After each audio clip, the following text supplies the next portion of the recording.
Hello everyone, स्वागत है आपका simplified chemistry by Pallavi ma'am. Today we discuss isotones, isoelectronics, allotropy and isomorphism. Okay, तो now firstly we discuss isotones one, यानी कि isotones जैसे कि आपको नाम से ही पता चल रहा है, नंबर ऑफ न्यूट्रॉन्स यदि सेम होते हैं किन्हीं भी एटम्स के अंदर तो वो आइसोटोन्स कहलाते हैं। जैसे 1H3 2He4। देखिए इस दोनों में नंबर ऑफ न्यूट्रॉन्स अगर आप निकालते हैं, 3 में से 1 माइनस कर दीजिए 2 आएगा, 4 में से 2 माइनस कर दीजिए 2 आएगा। ठीक है, तो इन दोनों के अंदर नंबर ऑफ न्यूट्रॉन्स क्या है? 2 है। इसमें भी नंबर ऑफ न्यूट्रॉन्स 2 है। इसका मतलब क्या है? ये आइसोटोन्स कहलाते हैं, यानी वो एटम्स जिनमें नंबर ऑफ न्यूट्रॉन्स सेम होते हैं आइसोटोन्स कहलाते हैं। ठीक है, अब आता है आइसोइलेक्ट्रॉनिक्स।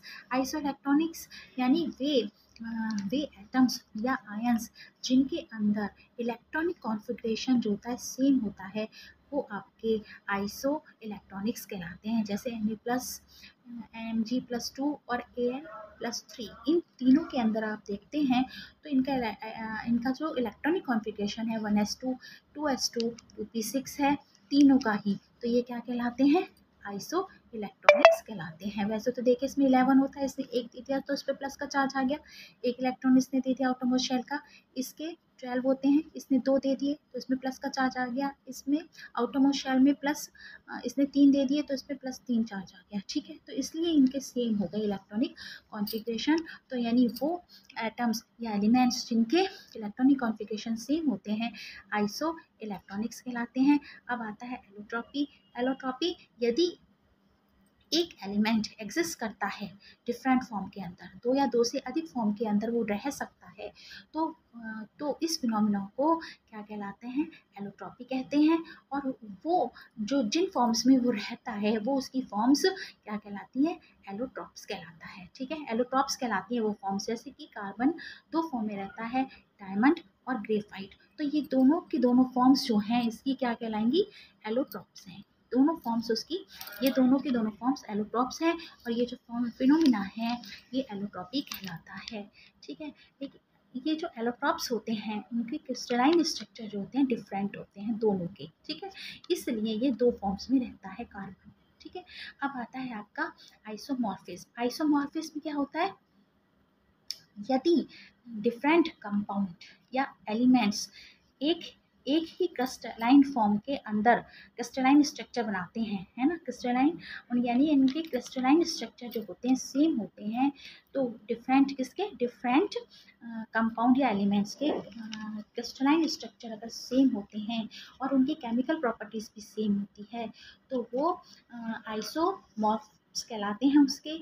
और ये जो फिनोमिना होता है वो आइसोमॉर्फिज्म कहलाता है।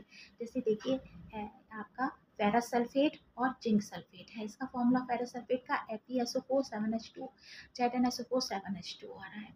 ये 7H2 क्या है? ये आपका वाटर के मॉलिक्यूल्स हैं दोनों में, और ये क्रिस्टलाइन फॉर्म में रहते हैं। अब आप ये देख लीजिए दोनों में, ये दोनों क्या आपको दिख रहे हैं? क्या क्रिस्टलाइन जो फॉर्म होती हैं इनकी दोनों की सेम है, लगभग सेम ही है, तो इसलिए ये क्या कहलाते हैं? दोनों आइसोमॉर्फ्स कहलाते हैं, और ये फिनोमिना आइसोमॉर्फिज्म कहलाता है।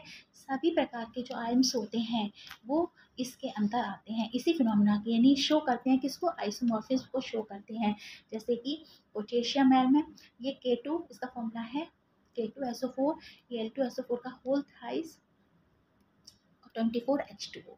ऐसी अमोनियम का जो एटम है NH4 का होल ट्वाइस SO4, Al2SO4 का होल थ्राइस और 24H2O। तो आप देख रहे हैं इन दोनों की क्रिस्टलाइन जो स्ट्रक्चर है क्या है? सेम है ना। तो ये जितने भी एम्स होते हैं किसके अंदर आते हैं? आइसोमॉर्फिज्म के अंदर आते हैं।